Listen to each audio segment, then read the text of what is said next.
धार्मिक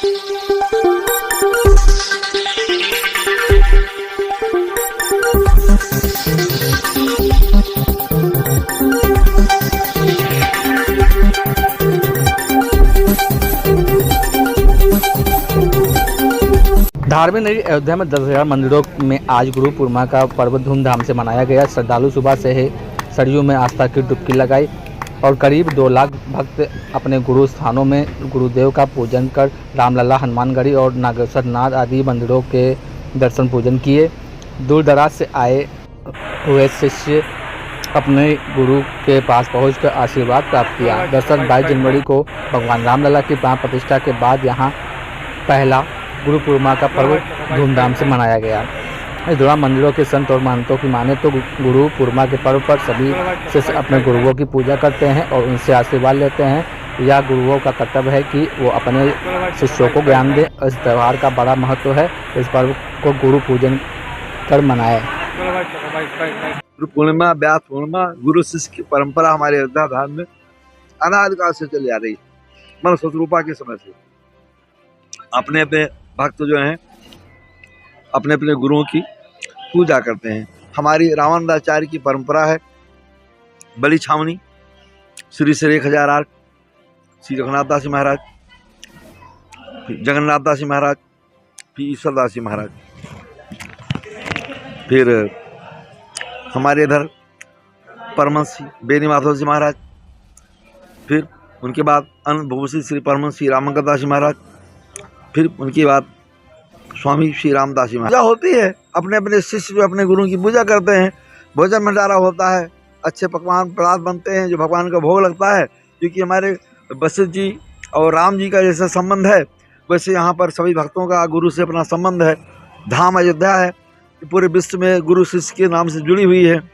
तो जैसे राम जी अपने गुरु की वंदना आराधना करते हैं, ऐसे सभी भक्त विभिन्न देशों से, गाँवों से, जिलों से, क्षेत्रों से आकर के अपने गुरुओं की सेवा करते हैं, पूजा करते हैं, वंदना करते हैं, उनका झूठा प्रसाद खाते हैं। उनकी श्रद्धा रहती है कि हम जो भी यहाँ आज खाएंगे, प्रसाद लेंगे, जो भी दान करेंगे, वो साल भर तक हमारे को अच्छे रूप में पुण्य प्राप्त होगा, जिससे मेरा मानव जीवन सार्थक होगा। आध्यात्मिक, मानसिक, सांसारिक हर तरह से हम मतलब संपन्न रहेंगे और शांतिपूर्ण हमारा जीवन बीतेगा। यही इसका महत्व है आज का। सभी भक्तों को गुरु पूर्णिमा की हार्दिक बधाई, शुभकामना। और अयोध्या धाम में ही नहीं अपितु पूरे भारत में जहाँ जहाँ शिष्य परंपराएं हैं, पूरे हर्षोल्लास के साथ ये पर्व मनाया जाता है। और आज का दिन विशेष अगर देखें तो सभी भक्त शिष्य अपने अपने गुरुदेव का पूजन इस दिवस विशेष पे करते हैं, जिसे गुरु पूर्णिमा के रूप में मनाया जाता है। कि आषाढ़ मास की पूर्णिमा के दिन यह तिथि निश्चित है, उसी दिन यह पर्व धूमधाम से लोग मनाते हैं। उसको व्यास पूजन भी और वेद पूजा के नाम से भी लोग इसे जानते हैं। लेकिन अपने गुरु के पूजन अर्चन का ही दिवस है। रामलला की प्राण प्रतिष्ठा कितना उत्साह है। सावन के प्रथम पक्ष में तो कुछ जगहों पे झूलन की परंपरा शुरू हो जाती है, जैसे रंग महल आदि मंदिरों में 1 मास का पूरा चलता है। और द्वितीय पक्ष में जब देखेंगे तो तीज से जो है मणि पर्वत का झूला जिस दिन प्रारंभ होता है, उसी दिन से लगभग हमारे यहाँ राजगोपाल मंदिर में भी जो भगवान का दिव्य झूलन उत्सव है वो उसी दिन से प्रारंभ होकर के पूर्णिमा तक चलता है। मनुष्य कल्याण के लिए मनुष्य को मार्ग कौन बताएगा? मार्ग 2 प्रकार के होते हैं, एक होता है सांसारिक मार्ग और एक होता है आध्यात्मिक मार्ग। तो दोनों मार्ग के दोनों गुरु होते हैं, तो गुरु को भी एक दर्जा देना चाहिए, उसका भी एक पर्व के अनुसार कि गुरु को जाने, जो मनुष्य है गुरु को जाने कि गुरु का मतलब क्या होता है, उसका महत्व क्या है। और अपने जीवन में अगर गुरु का महत्व समझ लेगा तो भटके हुए मार्ग से वो संसार का भी कार्य कर सकता है और मोक्ष का भी कार्य कर सकता है। जो इस मंदिर से या जो पुराने शिष्य हैं, नए शिष्य हैं, वो मतलब जो है अपने गुरु जी का, जो लोग जानते हैं गुरु के विशेष के बारे में, उन्होंने अपने गुरु जी को सम्मान किया है, पूजा पाठ की है कि हे प्रभु, हे परमात्मा, हमें सद्भावना का दिशा मार्ग दिखाएं। शिवपाल दास जी। हम सभी, हमारी संस्कृति का, हमारे सनातन धर्म का एक बड़ा अनुपम और अद्भुत पर्व है, जिसमें हम लोग अपने गुरुओं के प्रति श्रद्धा निवेदित करते हैं।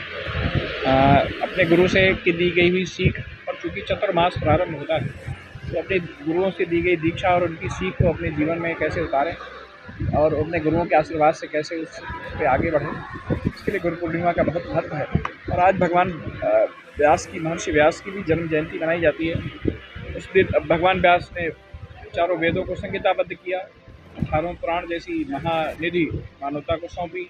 इस कारण से भी हम लोग उनको बड़ी हृदय की गहराइयों से उनका स्मरण करते हैं और उनके योगदान का स्मरण करते हैं। और कुल मिला के आज का दिन अध्यात्म के रास्ते पर, ज्ञान के रास्ते पर, भक्ति के रास्ते पर आगे बढ़ने का और अपने गुरुओं से आशीर्वाद लेकर उसको अपने मार्ग को प्रशस्त करने का दिन है। तो सबको यह गुरु पूर्णिमा का पर्व उसकी बहुत शुभकामना और सबकी आध्यात्मिक समृद्धि हो, ऐसे मेरी मंगल। गुरु पूर्णिमा तो उत्साह का विषय ही है, इसलिए कि गुरु वही है जो किसी न किसी का शिष्य है। वही गुरु बन सकता है जो किसी न किसी का शिष्य होता है। तो प्रत्येक शिष्य अपने गुरु की पूजा करते हैं, और गुरु की पूजा करने में कौन ऐसा शिष्य होगा जो उत्साहित नहीं होगा। प्रत्येक शिष्य उत्साहित होता है। जैसे किसी शिष्य ने हमारी पूजा की तो उत्साह से की, ऐसे हमने भी अपने गुरु की पूजा की तो उत्साह से की। आज इसको व्यास पूर्णिमा भी कहते हैं। आज ही के दिन श्री कृष्ण द्वैपायन वेद व्यास जी का प्रादुर्भाव हुआ था, इसीलिए गुरु पूर्णिमा व्यास पूर्णिमा है। और व्यास जी ही संपूर्ण जीव जगत के गुरु हैं, इसलिए उन्होंने जीवों को अज्ञान से ज्ञान की ओर जो है अपने दिव्य शक्ति के द्वारा ग्रंथों की रचना करके, वेदों का विस्तार करके, पुराणों की रचना करके और संपूर्ण जीवों को एक ज्ञान का मार्ग दिखाया है। और आज हम लोग उन्हीं के पद चिन्हों पर चल रहे हैं, उन्हीं की पूजा, उन्हीं की अर्चना, उन्हीं की सेवा कर रहे हैं। तो गुरु के बिना ज्ञान नहीं होता है। निधि तरह न कोई जो बिरंच शंकर सम होई। गुरु के बिना किसी जीव का कल्याण संभव नहीं है, चाहे वह सबका कल्याण करने वाले भगवान शंकर ही क्यों न हो। कल से श्रावण शुरू ही हो रहा है, प्रथम सोमवार श्रावण है, तो भगवान शिव का भी कल्याण तभी है जब वह संसार में आने पर किसी को गुरु के रूप में वर्ण करें।